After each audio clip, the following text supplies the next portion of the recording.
What's up, YouTube? It's Richie from Boston. It's the 20th. It's July. It's 2025. And I have been severely off the grid for the last several days. So I set up the Starlink. See it? That's Skynet. That's the same technology I was using when I was in basic training at Fort Benning when I was a young lad, which was almost 40 years ago. It's just rebranded. It's the same thing. It's helium balloons floating through the sky, carrying satellites. But on that, I'll digress because it'll probably get taken out by a drone or whatever. At any rate, I've got a lot going on, and I've got a lot to talk about. I've talked to a lot of people, and I started meeting people on my my GoFundMe list. Remember that? Well, if you're on it, I didn't forget you. I'm actually doing it. I've already started. I'm in Montana currently, and I'm heading to another undisclosed location, but I've got a ton of footage. I went to the Sage Wall in Montana, and that video's coming. That'll be on Jailbreak Overlander. So there, as they say, is that. I got a lot going on. I got a lot of drama. Stuff I usually don't have to deal with, but somebody really close to me, somebody very, very close to me, recently has completely stabbed me in the back really bad, and I'm not going to let it get me depressed, but it's just unbelievable to even think about. But I'm not going to get into it because it's personal, but it's the last person in the world I would ever expect to completely smile to your face and then whatever behind your back. But it happened. So I got to figure out what I'm going to do. At any rate, let's get into this, shall we?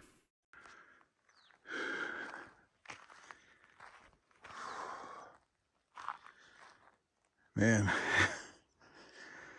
I am a long way out in the woods. And this is 2 grizzlies spotted in this area recently. I want to show this.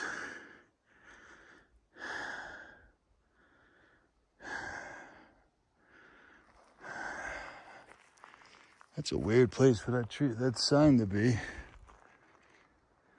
There ain't no fences. It's just weird. I don't know. What is that? Oh, shit. That is a big ass skull.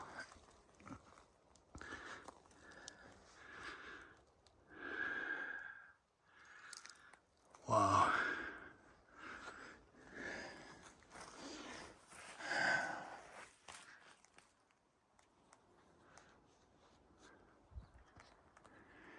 I didn't even see that, man. That's big. Whatever this is, it's active.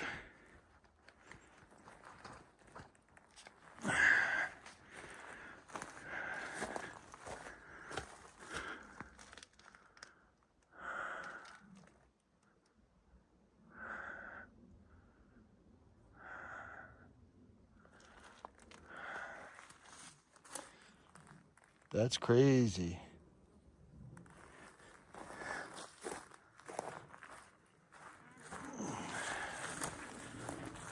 My truck is 4.7 miles away. I'm on SOS mode up here. Flies are brutal.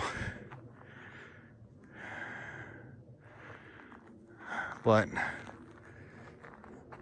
I'm not too far. I'm about 25 miles from the Sage Wall, which I'll be going to Monday after I meet a subscriber tomorrow and go to his compound up in the mountains in Montana, where I'm at right now.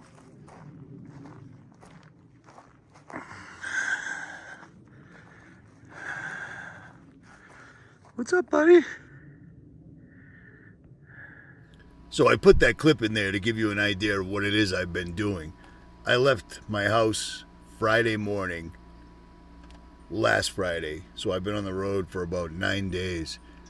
And the amount of footage I have right now is absolutely insane. It's utterly insane. I'm uploading it as I can, but I'm trying to keep everything in order because I want to present what I'm showing right. Because if the Sage Wall is what I think it is, absolutely all of our history is a complete and utter lie. Not that most of it isn't, but all of it is. You know, the Sage Wall reminds me of the Egyptian artifacts that were found in the Grand Canyon, and then suddenly, off limits, no one's allowed there, it didn't exist, nothing to see here, folks, keep it moving. But with that in mind, today is the big anniversary of the moon landing, and I want to celebrate it with you. So here we go. 𝗏𝗍𝗆 commemorates Apollo 11 moon landing milestone on 55th anniversary with heartfelt message. Legendary astronaut Edwin Eugene Buzz Aldrin Jr. shared a heartfelt message on the 55th anniversary of the Apollo 11 mission, recalling the historic moment when the lunar module Eagle landed at Tranquility Base. The 95-year-old, who in 1969 walked on the moon behind mission commander Neil Armstrong, reminisced about the iconic moment they shared while Michael Collins orbited above in the command module. July 20th, 1969. Contact light, engine stop. The Apollo 11 lunar module Eagle touched down at Tranquility Base on the moon. A few hours later, Neil Armstrong and I stepped foot on the moon, with Michael Collins orbiting close by, Aldrin wrote in a post on X. Aldrin emphasized that this monumental achievement stemmed from years of relentless effort, unwavering dedication, and the teamwork of hundreds of thousands.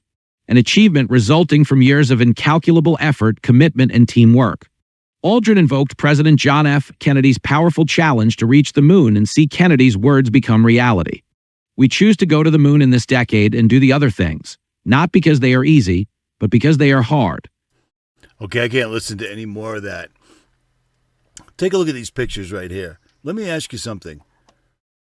The space capsule, where was this lunar module that landed? Where was that located in the capsule with 2 people already in it? I'm just curious. And then, how about this? How come shadows are going this way, shadows are going that way, and then shadows are going this way? Do you understand? It's not real. It didn't happen. It never happened. You can't go to the moon because the moon is made out of a plasma.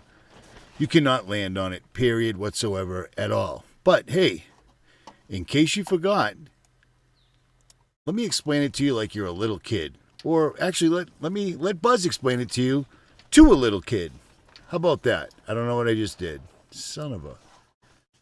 Whatever. Here we go. Why has nobody been to the moon in such a long time? That's not an 8-year-old's question.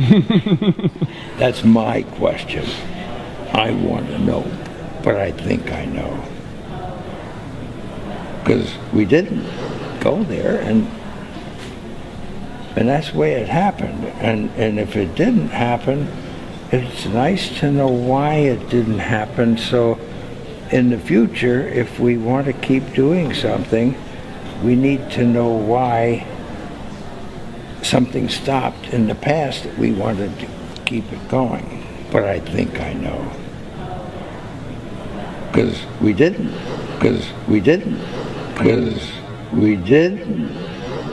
Conspiracy theorists. They've been crazy, but now they're right. It's funny that people still believe this stuff when we saw the Indian moon landing that looked exactly like a poorly done video game from when video games first came out and they were at pizza shops. Remember Galaga? Yeah. Recently, a couple of people have been hitting on the biblical cosmology, the shape of the earth, whether it's round like NASA tells us or it's not, like the Bible tells us and your eyes, your senses tell you, like cameras tell you, like telescopes tell you. I've been doing this for a long time, and when I first started out, I wasn't a NASA fanboy, but I was down with it, you know? I was always into the stars since I was 9 years old, almost 50 years.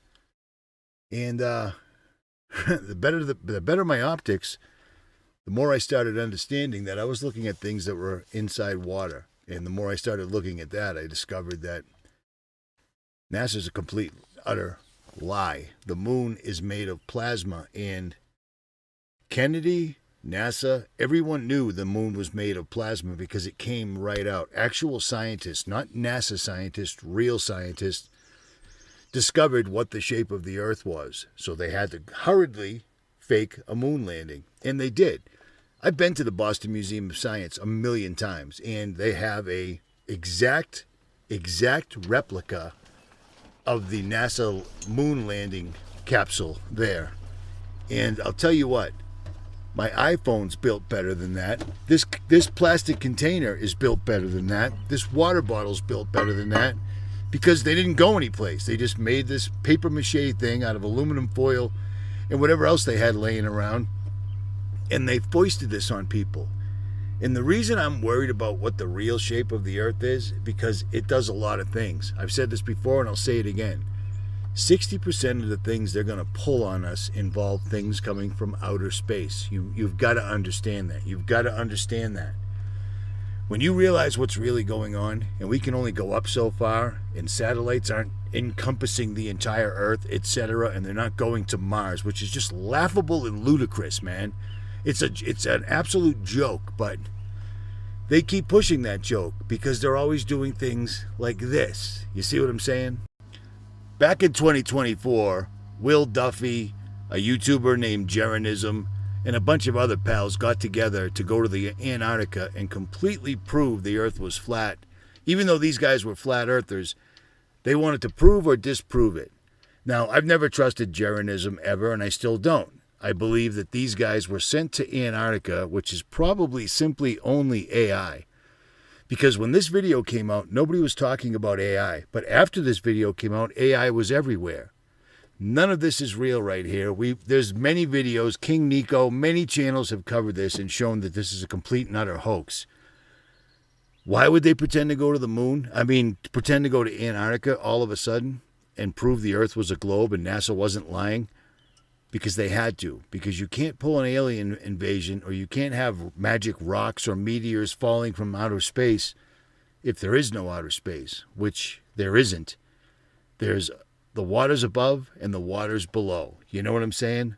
This entire video, the final experiment, was torn apart by all sorts of researchers that actually have degrees in editing and things of that nature.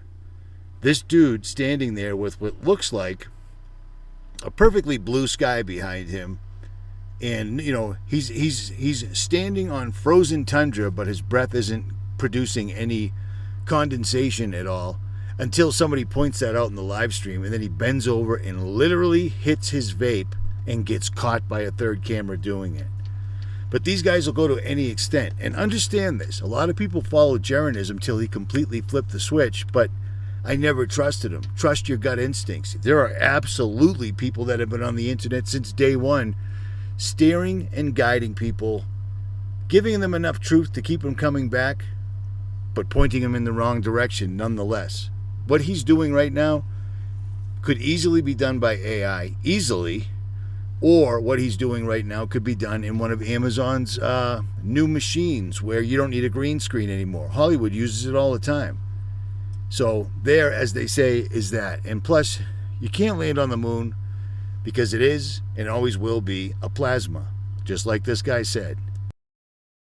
Now, one thing, you have a theory about the moon, and we expect to be able to get observable facts about the moon fairly soon.